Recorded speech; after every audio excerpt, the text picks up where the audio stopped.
Welcome, curious minds, to another deep dive.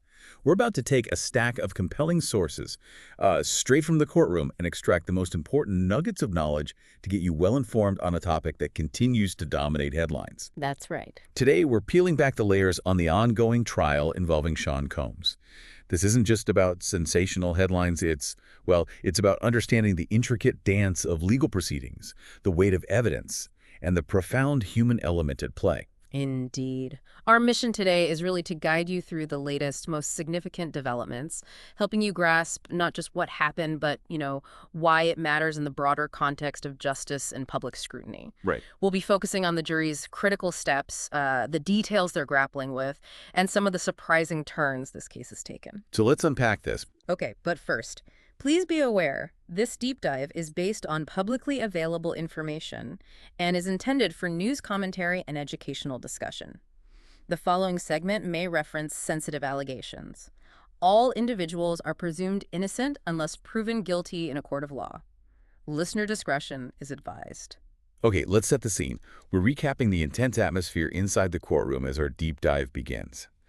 We're zeroing in on the latest from the Sean Combs trial, specifically focusing on day 33 and day 34 of deliberations. Right.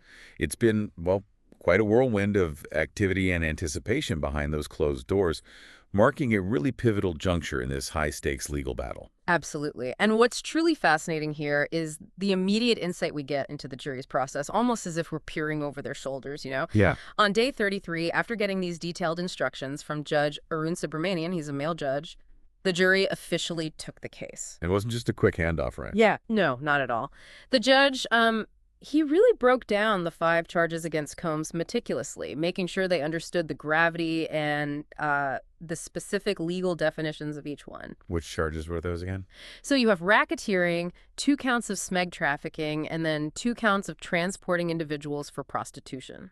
It's crucial for the jury to grasp the nuances of each because a conviction really hinges on their precise understanding and how they apply the law to the facts they heard during the trial. And the judge didn't just list the charges, did he? He gave them more guidance. Oh, definitely. Beyond just outlining the charges, the judge laid out the foundational groundwork. For that racketeering charge, for instance, they needed to find proof of at least 2 predicate acts within a 10-year span. Predicate acts? Like what? Things like kidnapping, bribery, forced labor, or smeg trafficking.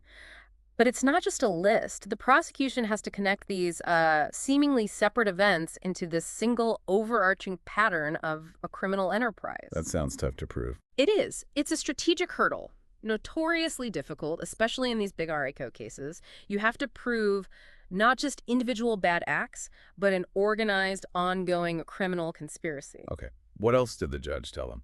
Well, he gave some crucial general instructions, too. He reminded them, very importantly, that arguments from the lawyers, not evidence, only the testimony and the exhibits count. Right. Standard stuff, but vital. Exactly. And credibility matters immensely. The jury has to carefully weigh who they believe and why, looking at demeanor, consistency, potential biases. And consent. That came up. Yes, a critical point. He stressed that consent, even if initially given in any context, can be withdrawn at any time.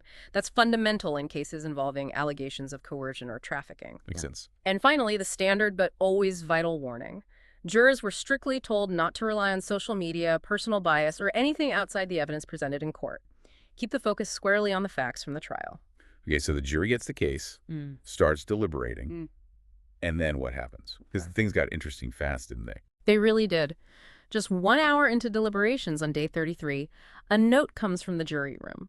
And it hinted at a pretty significant challenge. What did it say? It basically read, "Juror number 25 may not be willing to follow the law." Wow, just 1 hour in. That's stark. Incredibly stark and highly unusual to emerge so quickly. It immediately puts a spotlight on this juror number 25. Do we know anything about juror 25? Reportedly, yes. A 51-year-old scientist with a PhD in molecular biology, lives in Manhattan, and apparently has a strong European accent. High scientist. Interesting. Very. But the fact that he was singled out within the first hour suggests, a fundamental disagreement. Not just about evidence made, but about the basic principles of jury duty, the sworn commitment to apply the law as the judge instructed. That could really jam things up early on. Exactly. That kind of early internal conflict can significantly impede progress. So how did Judge Subramanian handle that? It sounds like a really delicate situation. extremely delicate, and he handled it with extreme caution and precision, as you'd expect. He responded by reminding the entire jury of their sworn duty to follow instructions and urged them to continue deliberating. Kind of a gentle nudge. Right. It's a judicial tightrope walk. He needs to encourage deliberation without, coercing a verdict or interfering with their independence. But does this kind of thing have wider implications? Oh, absolutely. It immediately brings to mind broader legal implications and historical precedent. People are watching this closely because it echoes issues in other big cases like United States v. Baker, where a juror actually had to be removed for refusing to deliberate. So if that happened here... Well, if this issue with Juror 25 were to escalate if he really refused, or if the juror just couldn't reach unanimity because of one juror's resistance to the law, it could definitely open the door for an appeal if Combs were convicted. So it really raises questions about the integrity of the whole deliberation process. It does. How the system balances the need for a unanimous verdict with the independence and, frankly, the conscientiousness of individual jurors. It's a tough balance. Okay, so despite that initial hiccup with Juror 25, the jury did keep working on day 33. Yes, they did. Later that day, we saw them digging into specifics. They sent another note asking a really critical legal question. Which was? They asked whether simply handing someone a controlled substance qualifies as distribution. Getting into the nitty-gritty of the definitions. Exactly. It immediately signaled their deep dive into the nuances of the charges, particularly those related to illegal substances. It shows they're dissecting the actual language of the law, not just looking at the broad strokes. They're really trying to understand the exact legal meaning. Precisely. Yeah. Which is vital for them to apply the law correctly to the facts they heard. It indicates a highly analytical approach. And what was Combs' demeanor while this was all going on? Well, reports say he was sitting quietly in the courtroom, surrounded by his lawyers. His demeanor was notably subdued as these early developments played out. You can imagine high stakes. Immense personal stakes. Every note from that jury room, every query or concern could potentially tilt the scales. Okay, so that intense activity on day 33 definitely laid the groundwork. What happened when things moved into day 34? Did the jury keep sending notes? Oh, yes. Moving into day 34, the jury's questions continued to offer this clear window into their meticulous process. Judge Subramanian addressed the previous day's question, first the one about controlled substance distribution. Right, the handing over question. How did he answer it? Well, it sounds like there was even some debate among the legal teams on how to phrase the answer. Really? So it wasn't straightforward? Apparently not completely. But the judge's clarification was precise. He referred the jury directly back to their written instructions, page 37, lines 1 through 3 of their jury charge, specifically. And what did that instruction say? He quoted it directly back to them. Essentially, the word distribution means actual constructive or attentive transfer. To distribute simply means to deliver, to pass over, or to hand over something to another person. Distribution does not require a sale. So basically, just giving it to someone counts. No money needs to change hands. That's the essence of it. It's about the act of transfer itself. And, both the prosecution and defense had actually proposed slightly different ways to answer the jury. Oh, like what? The defense suggested maybe a broader reference to transcripts, while prosecutors apparently just wanted a simple yes. But the judge stuck to the original instructions. Exactly. It was a deliberate choice to maintain the integrity of the instructions they had already received. Prevents any new interpretations or emphasis that could be seen as, swaying the jury at this point. It really highlights the judge's role in ensuring fairness and sticking strictly to legal procedure. This really raises the question, though, what's actually happening inside that jury room? We get these glimpses from the notes, but it makes you wonder about the dynamics. It absolutely does. And we do have some fascinating insights into the individuals who are tasked with this monumental decision, especially when you start thinking about the potential for things like a runaway jury or even a compromised verdict. Okay, explain those terms. What's a runaway jury? Well, that's basically where one or more jurors just refuse to follow the judge's instructions or deliberate fairly. It's not simply disagreeing on the evidence. It's like a juror actively deciding they won't engage in the process as they swore they would. Like the potential issue with Juror 25. Potentially, yes. That situation could be an example. And it can lead to really intense internal struggles within the jury. Imagine the pressure cooker in that room 12 people trying to persuade a holdout, or maybe even reporting them to the judge, like what might have happened here. Yeah, I can't imagine. And you have such diverse backgrounds in there, a scientist, a massage therapist, a social worker, each bringing their unique perspective. It's a reminder that verdicts aren't just about facts, they're the result of this complex human alchemy. And the compromised verdict, what's that about?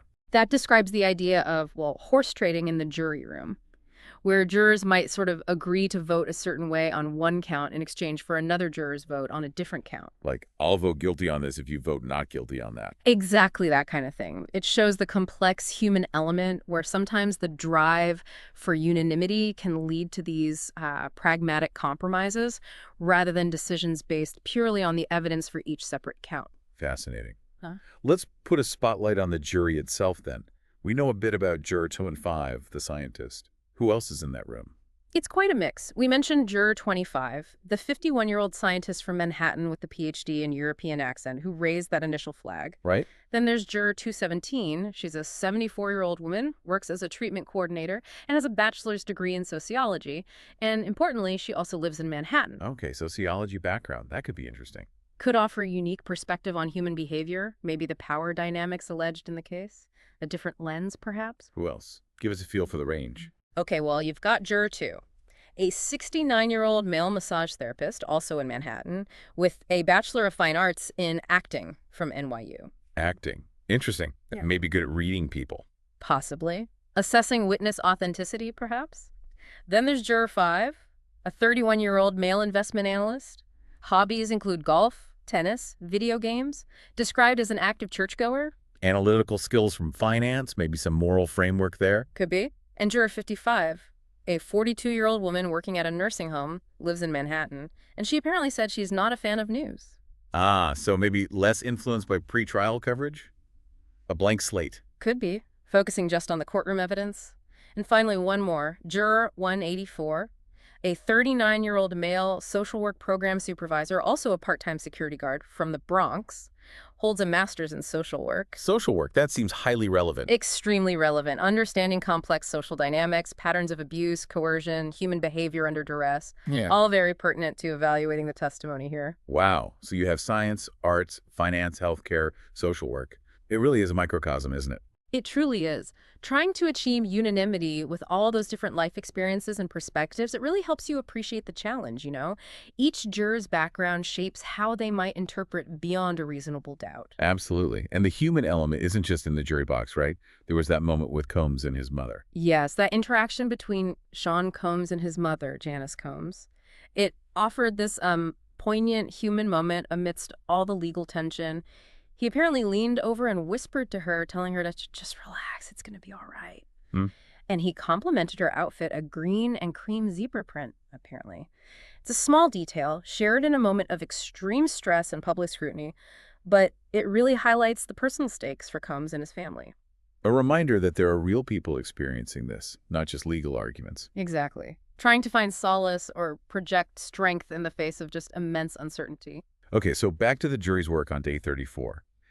Things really seemed to intensify when they asked for specific witness transcripts, right? Dramatically intensified, yes. They sent another crucial note, this time asking for transcripts of two key witnesses, Cassie Ventura and Daniel Phillip. That feels significant. Why those two specifically? Well, it signals they're really drilling down into the absolute heart of the case. They're meticulously trying to clarify and fact-check critical details, likely related to those RICO and SMEG trafficking charges. So they're not just relying on memory. No, they're cross-referencing, seeking the precise wording, especially concerning those alleged predicate acts involving Ventura and Phillip. It shows a very careful, thorough approach to the evidence, almost like an audit of the testimony. And they were very specific about which parts of Ventura's testimony they wanted. Incredibly specific. Yeah. Which again suggests they're trying to piece together particular allegations very carefully. What parts did they ask for? Okay, first, her account of being assaulted by Combs at the Intercontinental Hotel in Los Angeles, specifically including her testimony about trying to leave a SMEG encounter after Combs allegedly gave her a black eye. A very serious graphic allegation they're clearly focusing on. Yes, likely scrutinizing the nature of force or coercion alleged there. Second, They asked for testimony concerning events at KN and those immediately following. That suggests they're looking at a sequence, a potential pattern, not just isolated incidents. Okay. And third, they requested her testimony, if any, regarding interactions of the SMEG encounters with Daniel Phillip. So they're trying to connect the dots between the different people involved. And they also asked for Phillip's testimony. Yes, specifically Daniel Phillip's testimony regarding the Essex Hotel incident involving Miss Cassie Ventura. These really precise requests just highlight their methodical approach to piecing together the timeline and the nature of these alleged predicate acts. Which are fundamental to the bigger charges, like RICO. Exactly. They need those predicate acts. And connecting this back, these requests seem to focus on specific incidents the prosecution highlighted as examples of alleged SMEG trafficking of Ventura. That's right. These are the concrete examples the prosecution used to try and build their case. First, that Intercontinental Hotel incident in L.A., which the jury explicitly asked about. Right. Second, an alleged instance where Combs supposedly became violent with Ventura at a New York hotel during a SMEG encounter. The jury's clearly trying to verify details there, likely looking for elements of coercion. Okay. And third, that time Ventura traveled with Combs overseas to the Cannes Film Festival in France. The prosecution presented these as a pattern, and the jury's laser focus shows they understand these incidents are potential building blocks for the racketeering charge. They're asking, do these events, as described, meet the legal definition? Let's quickly recap Daniel Phillip's testimony then, since the jury clearly found it pivotal. He was an early witness, wasn't he? He was one of the first, yes. And his testimony was significant and often quite graphic. He identified himself as a mail review manager, and he stated he was paid amounts ranging from $700 to $6,000 to have SMEG with Cassie Ventura on several occasions. His specific allegations were particularly disturbing. He testified about Ventura instructing him to urinate on her while Combs watched, a very unusual and graphic detail. Phillip further testified that Combs allegedly recorded them having SMEG on 1 or 2 occasions, using a phone or maybe a camcorder. That suggests a deliberate act of documentation, potentially relevant to proving control or coercion. Right. Documentation could be key. He also recounted an early encounter, around 2012, in a New York City hotel. He said he expected a bachelorette party, but instead found Ventura and a masked man whose voice he recognized as Combs. Speaks to the alleged secretive, maybe deceptive nature of some encounters. And wasn't there a particularly harrowing incident he described about violence? Yes, a truly disturbing account. He testified seeing Combs shout at Ventura, drag her by her hair into a bedroom, hearing her scream, "I'm sorry," and then hearing what sounded like Combs slapping her. That directly addresses the violence and coercion allegation. Directly. Central to the SMEG trafficking and RICO charges. And Phillip's reason for not reporting it then was also compelling. He said he feared for his life. What were his words again? He said, "I was completely shocked and messed up in my head. There was nothing I could do. She was afraid, and I could see she was afraid." It provides insight into the alleged power dynamics, the fear and control he claims he witnessed and felt. Explaining perhaps why things weren't reported immediately. Exactly. Conveying the deeply unsettling atmosphere he claims permeated these interactions. Okay, so the jury asks for these crucial transcripts, but there was a delay in getting them, like 3 hours. Yes, a significant delay, and it apparently highlighted some contentious legal strategies still happening even during deliberations. It wasn't just a simple print job. What was the holdup? It seems there was a heated dispute between the defense lawyers and prosecutors about how much testimony to actually include. Oh, so not just what the jury asked for. Well, the defense wanted to add more context to the requested bits. Specifically, they wanted to include details about Ventura's $10 million settlement with the Intercontinental Hotel. What would be the strategy there? Suggesting a financial motive? That seems the likely play. Introduce something that could cast doubt on her claims, or at least muddy the waters for the jury. Prosecutors naturally pushed back. They wanted a narrower portion, sticking strictly to what the jury asked for, to avoid introducing potentially prejudicial or irrelevant info at this late stage. So it became a real point of contention. It did. Shows how every single piece of information the jury sees, even during review, is strategically weighed by both sides. How did the judge resolve it? And what was Combs' reaction during this? Judge Subramanian stepped in. He actually suggested sending the jury the entirety of Ventura's testimony. Wow, all of it. Yes, which would have been a massive amount of material. And this suggestion prompted Combs to visibly shake his head at his lawyers. Clearly, he wasn't happy with that idea. Why not? Too much information. Perhaps. A comprehensive review might re-emphasize details the defense didn't want highlighted. or maybe just overwhelm the jury. In the end, the defense relented and agreed to send a shorter portion. So they backed down from adding the settlement info. It seems they agreed to a version closer to what the jury originally requested, yes. This whole episode just underscores the high stakes and the constant strategic calculations. This trial really is as much about influence and power as it is criminal law. Every move is calculated. Constantly. The defense trying to create doubt, the prosecution trying to keep the focus tight, and with Combs' fame, every courtroom nuance gets amplified. Okay, so the jury finally gets the transcripts they wanted.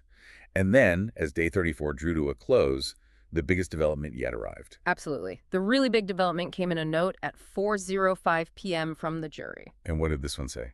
This note confirmed they had reached a verdict on some counts, but crucially, not all of them. A major turning point.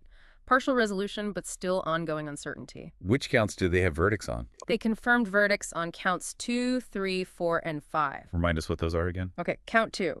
Smeg trafficking by force, fraud, or coercion for one victim. Count 3. Transportation to engage in prostitution for that same victim. Count 4. Smeg trafficking by force, fraud, or coercion for a second victim. And count 5, transportation to engage in prostitution for that second victim. So they reached agreement on those specific trafficking and transportation counts involving individual victims. Exactly. Shows they were able to find unanimity regarding those specific instances of alleged illicit activity, applying the evidence to those particular charges. However, and this is the really key piece, isn't it? They couldn't agree on everything. That's the headline moment, yes. They were unable to reach a verdict on the racketeering conspiracy count, count 1. And the note gave a reason. It explicitly stated there were unpersuadable opinions on both sides related to the racketeering conspiracy count. Unpersuadable opinions on both sides. That indicates a serious fundamental deadlock on that specific charge. Highly significant. That RICO charge, remember, is the most sweeping and complex one. The government accused Combs of violating RICO by conspiring with this alleged criminal enterprise, his staff, associates, to carry out a pattern of illegal behavior over years. Including all those alleged predicate acts we talked about. Right. Smeg trafficking, kidnapping, forced labor, bribery, arson, obstruction. Going back to 2008, the fact that the jury is mixed with these unpersuadable opinions strongly suggests the prosecution didn't prove that specific broad conspiracy charge beyond a reasonable doubt to all 12 jurors. That's a big deal for the prosecution's case.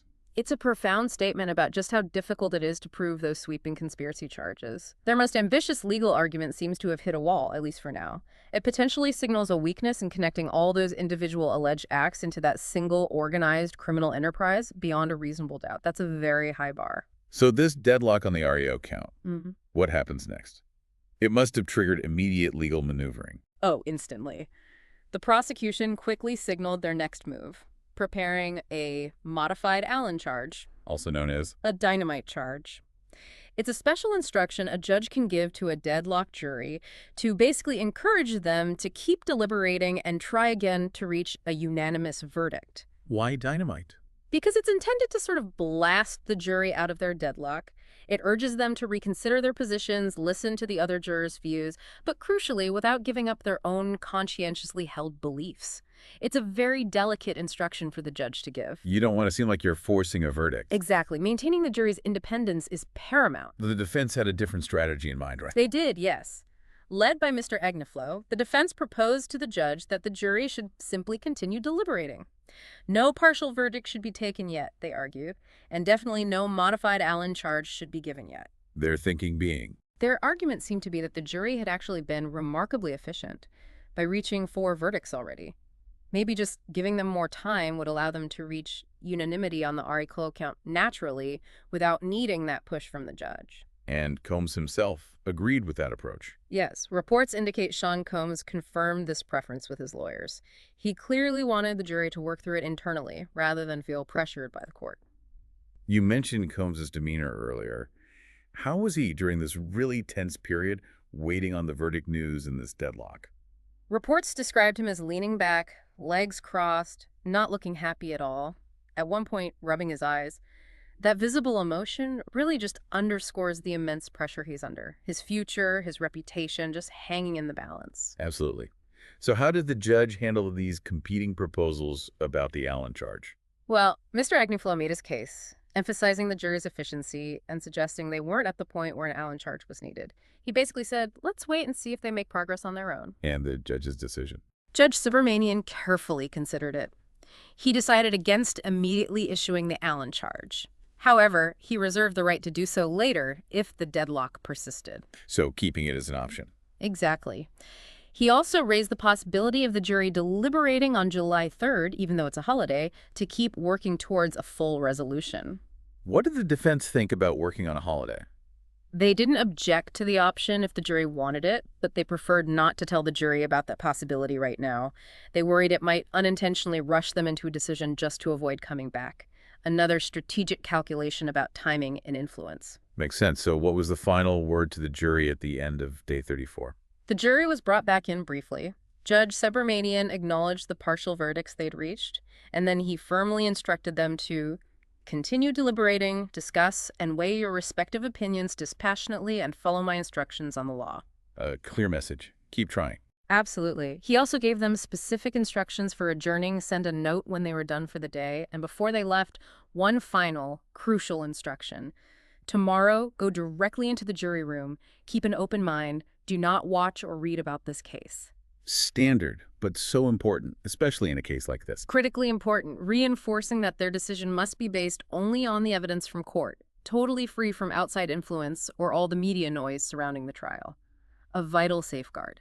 Okay, so what does this all mean moving forward? The jury comes back tomorrow to keep deliberating, specifically on that deadlocked RICO count.